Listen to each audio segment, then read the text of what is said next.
It's October, and we are in the heart of the shoulder season on the Cape. Chatham is busy, but much more relaxed than during the hectic summer months. I'm Huntley Harrison with Richard Garvin to bring you the October installment of Chatham Today, the show that keeps you up to date with what's happening in the town of Chatham. In addition to our regular bulletin board information of events and activities, we have an interesting special segment later in the cablecast. Earlier in the summer, we had the opportunity to visit the town's water pollution control facility and speak with Dr. Robert Duncanson, Director of the Natural Resources Department. The town currently has a comprehensive wastewater and nutrient management plan, which was designed to provide the most environmentally sound, cost-effective solution to the town's short and long-term wastewater management needs. It will address the nitrogen removal needs to restore the water quality of our embayments, maintain the excellent drinking water quality of the town's municipal groundwater wells, preserve the town's valuable freshwater pond resources, and meet acceptable wastewater management practices. Please stay tuned for this interesting and informative tour of the water pollution control facility. Now for the events and activities at the Council on Aging.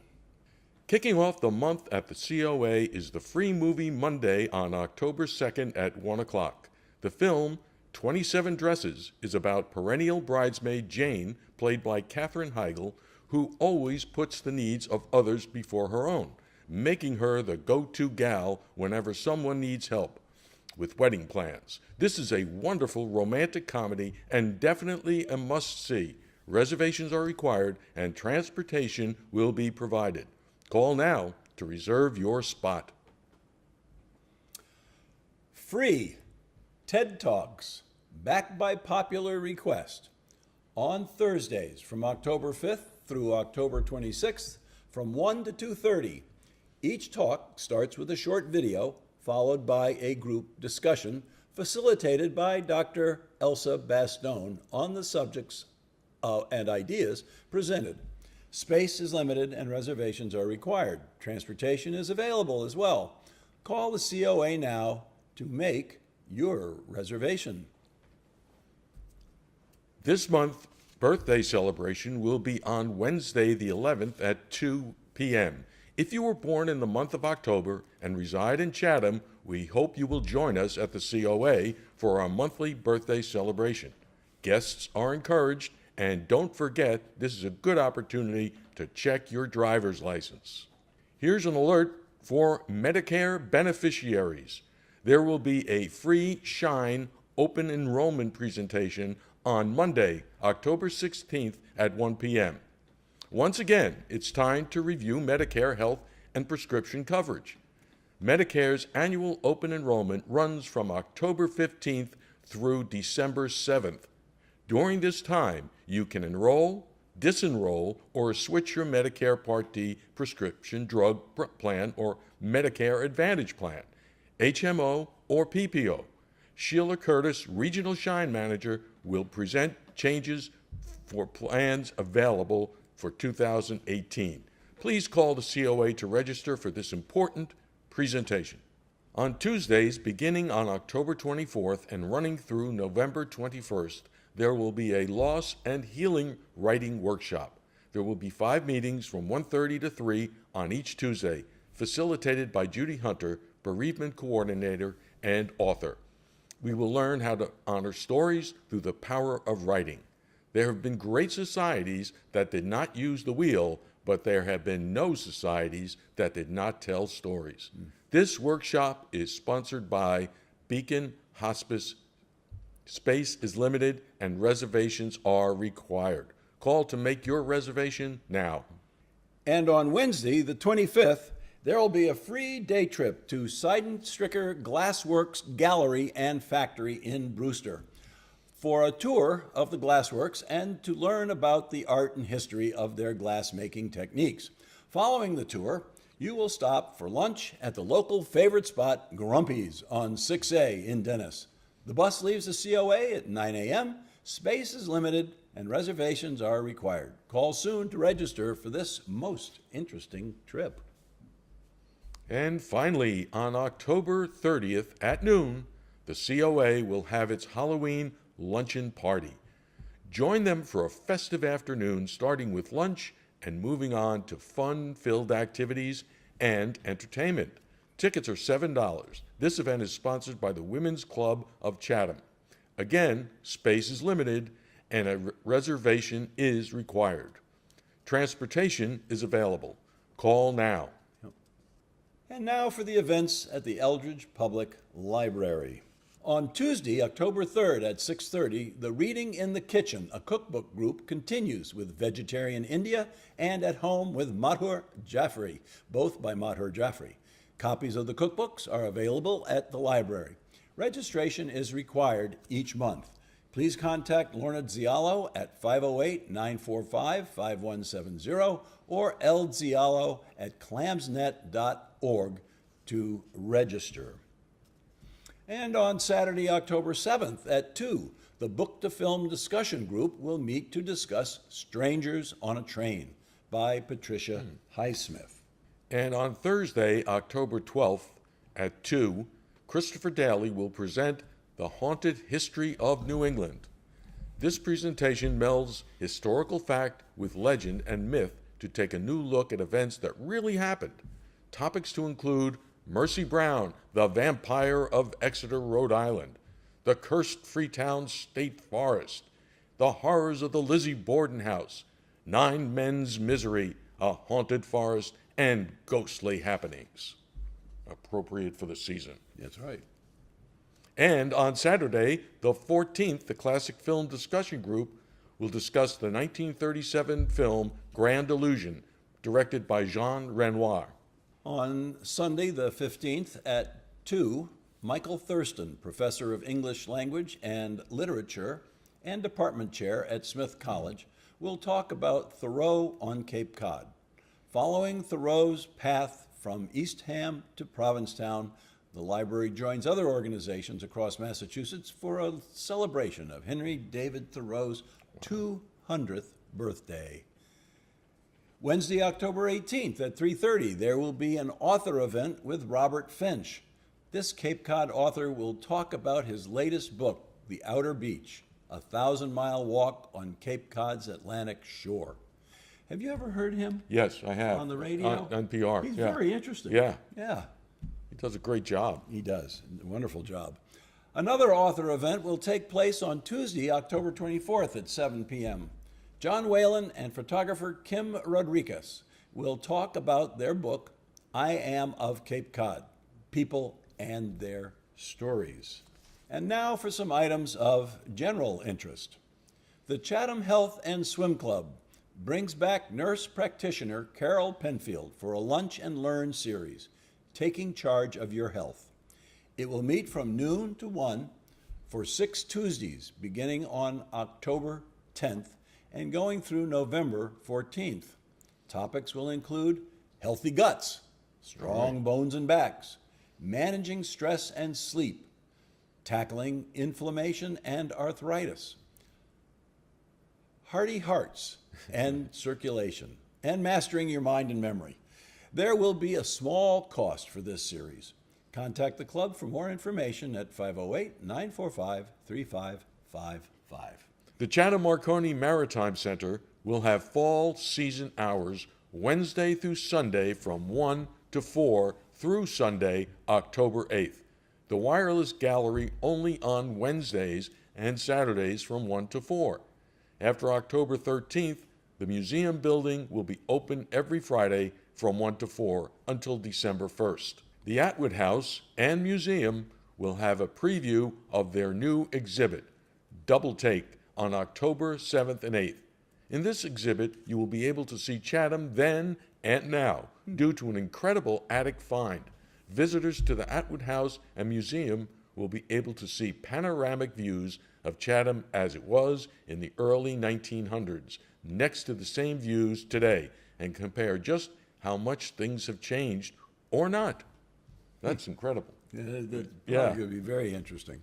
They have a picture on their website. Oh, pretty you have good. to check it out. Again this year, the Chatham Merchants Association is sponsoring Pumpkin People in the Park from Friday, October 13th through the 31st in Kate Gould Park. The creative and innovative pumpkin people are fashioned by local business organizations or just plain folk. These larger-than-life creations are just the frost on the pumpkin the day of the Oktoberfest festival, which is on Saturday, October 21st. Don't forget that. From 11 to 4:30.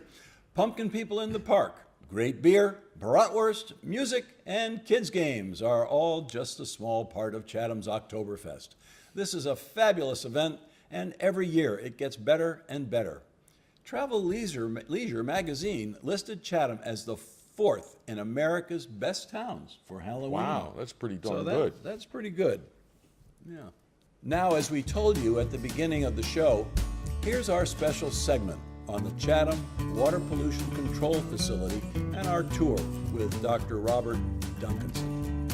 How you doing, Bob? Hi there, welcome. Rich Carter. Hi, Rich. Nice to meet you. Hi, Bob. Huntley Harrison. from Hi, Chatham Huntley. Today. Hi, welcome to the Chatham Wastewater Treatment Facility. Well, we're glad to be here, and we hope that as we talk about this, the people who watch the show will have a better idea of what actually happens here. Yeah. Okay, great. Well, as you may or may not know, this is our new wastewater treatment facility. This facility was finished in 2012, but Chatham has actually had a wastewater treatment facility since 1969. That's when the original facility was built here on this site, and actually when we go outside, we'll actually see some of the old facility. Because when we built the new facility, we actually kept components of the old one and reused them, rather than building new things from scratch. There were some components we had to get rid of because they were obviously just outdated and didn't fit on the site. But most of the old facility is still here and still being used in addition to the new facility. There's really 3 types of wastewater treatment facilities. There's what's known as a primary wastewater treatment plant, a secondary or tertiary, and they vary in their levels of treatment. Most treatment facilities now are at least secondary. A primary plant really does nothing more than your septic system. It removes the solids. There's really no treatment. Secondary treatment plants remove the solids, but then they also add a biological component that breaks down the waste even further. And in a tertiary plant, which is what this one is actually what we call an ENR, an enhanced nitrogen removal facility, because it was designed specifically to address the nitrogen issue in Chatham. And we'll see that as we go throughout the facility and take a little tour outside. Okay.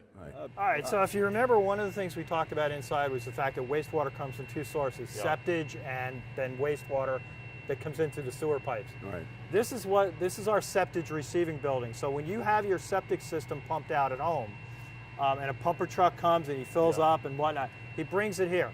One of the problems that we had with the old plant was they used to just take that septage and dump it right into these tanks behind us. And at the time, those tanks weren't covered. Well, if you've ever been at your house when they pumped your septic system out, your septic system is anaerobic, your septic tank. That's part of the process. Well, when it's anaerobic, there's a lot of odors.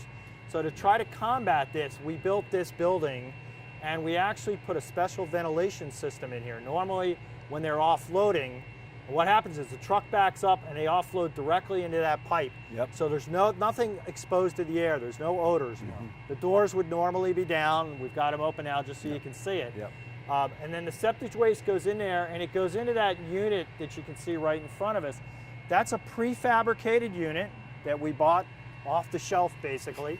And basically what it's designed to do is take out all the sand, the grit, the rocks, the cell phones, the Barbie dolls, everything that ends up down in your septic system. And you'd be amazed at the stuff we find. And it also takes all the rags and all that because you don't want those things carrying through the rest of the process. So this is basically just what's called a pre-treatment unit. It basically is the first step in getting all that crud out that you don't want in the wastewater as it moves throughout the plant. And then, as I said, these tanks in this building, this was actually the original process tanks for the plant. And what we've done now is we've taken about half of them and we put covers on them. And again, we put a ventilation system in, and we'll see it when we turn the corner. So these tanks and this building are basically tied into a big carbon filter that strips all the odors out. So if you think of a range hood over your counter at home, you know, when you're doing that fish and you want to get rid of the odor, it goes through a carbon filter. We have big giant carbon filters that strip the odors out before it goes back to the air. All right. So we actually use these tanks now to store the sludge after it's gone through the pre-treatment, as well as the septage, and then we bleed that into the rest of the system later on, because there's actually two different types of waste that we treat. We treat solid waste and we treat the liquid, and we'll see that as we go through. Well, let's head that way. All right. So if you remember, I said there's two ways. One was septage and one was actually wastewater coming in through the sewers.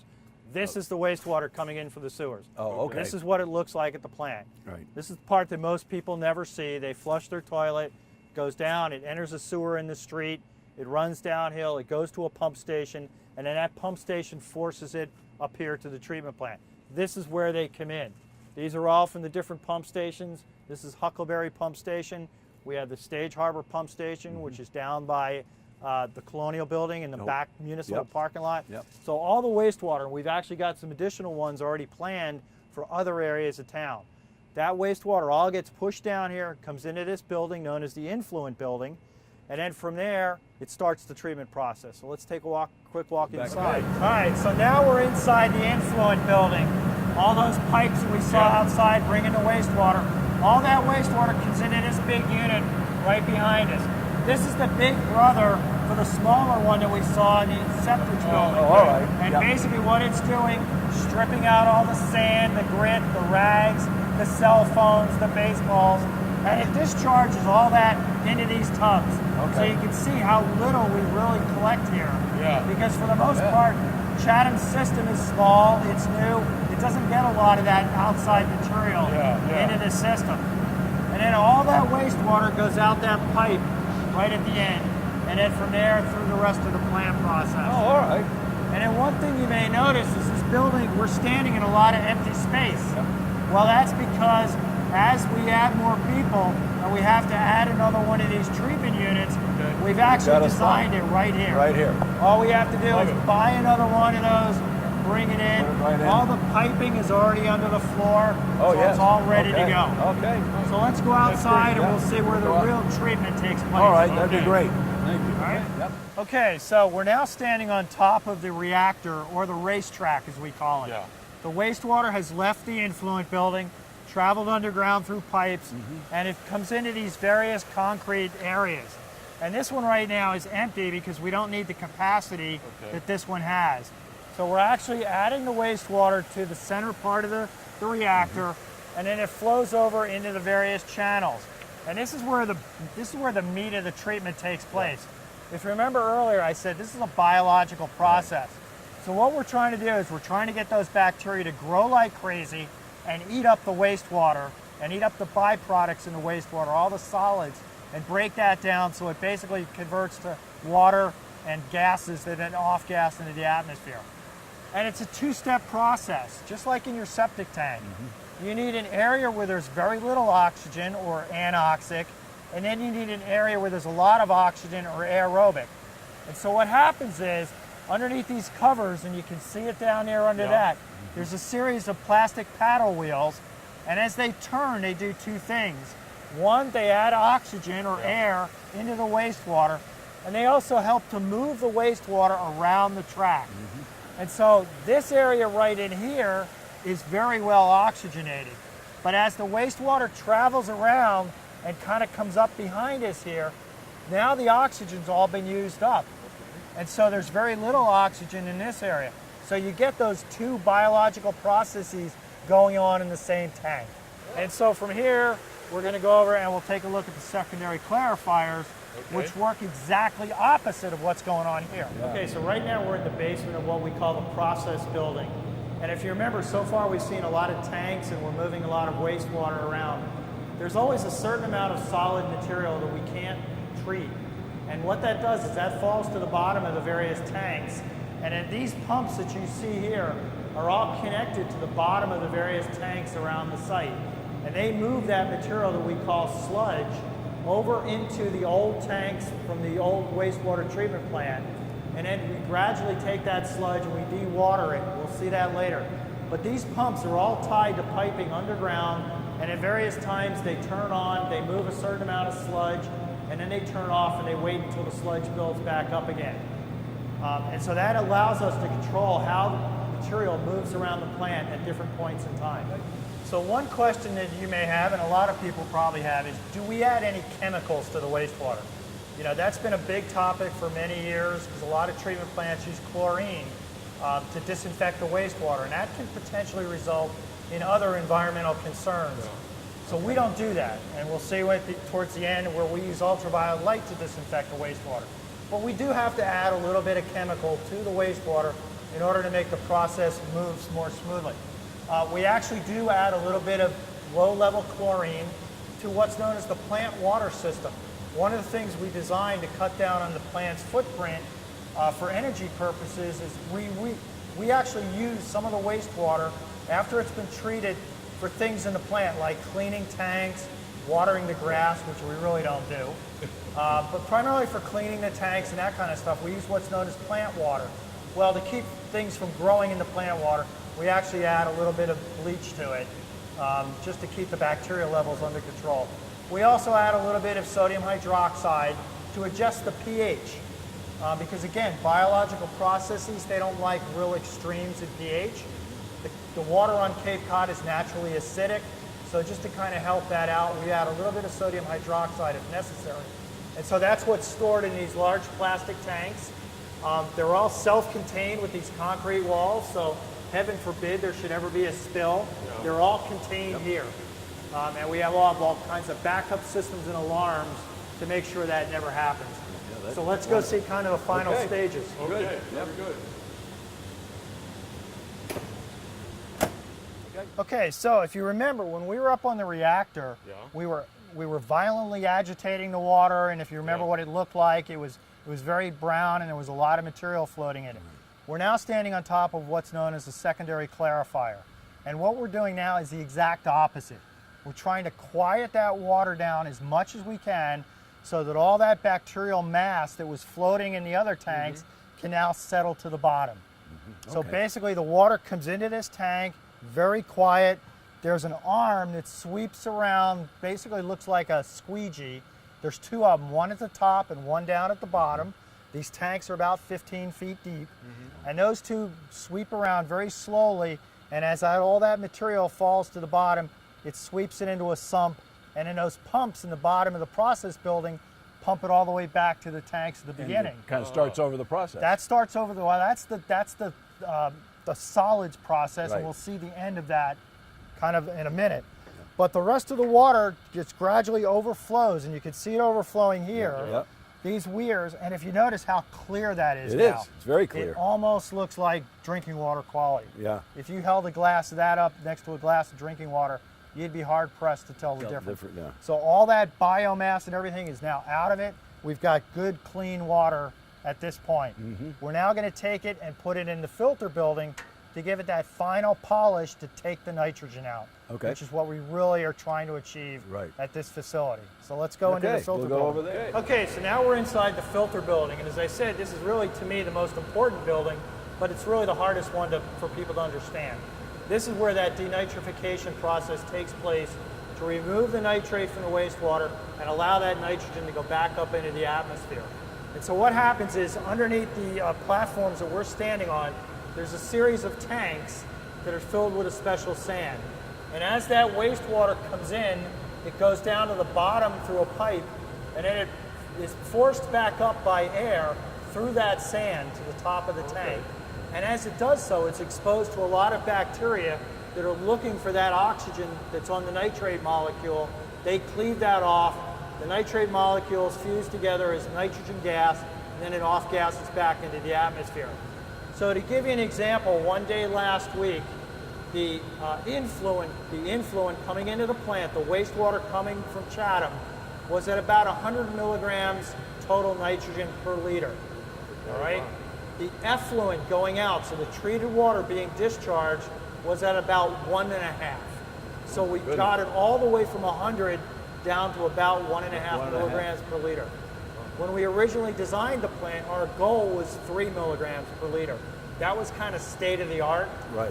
We've been averaging, since this plant went online in 2012, anywhere from about 1.5 to 2.5 milligrams per liter total nitrogen.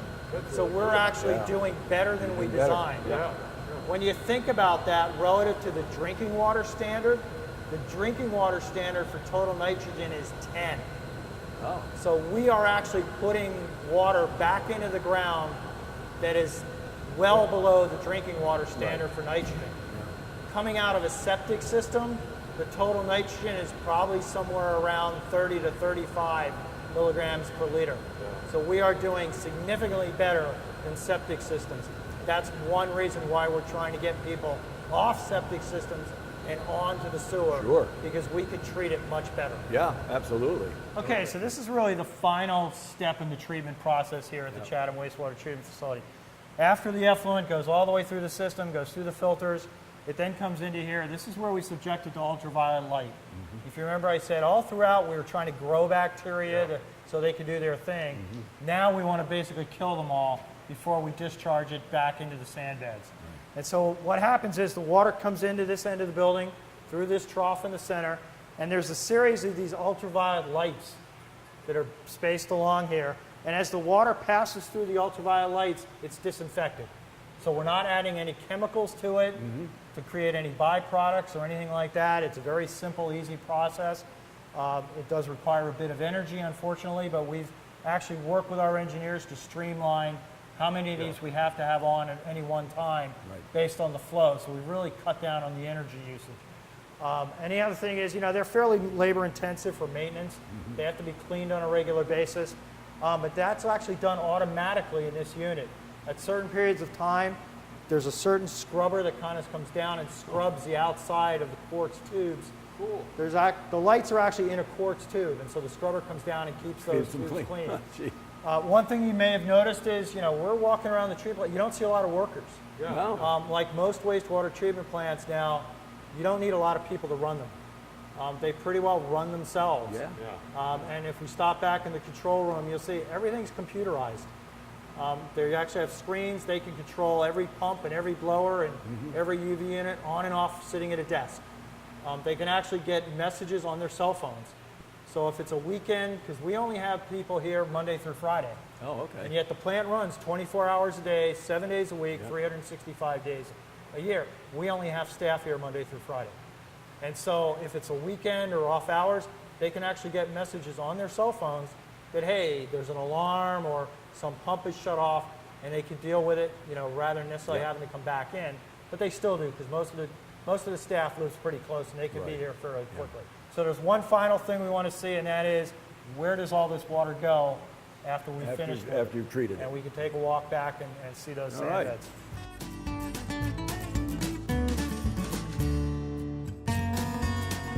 Okay, so now we're at really the final step in the process here at the Chatham Wastewater Treatment Facility.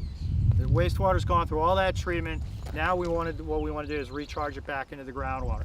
So the water comes out of the UV building, goes through a distribution box, and then we have 4 what are known as rapid infiltration beds.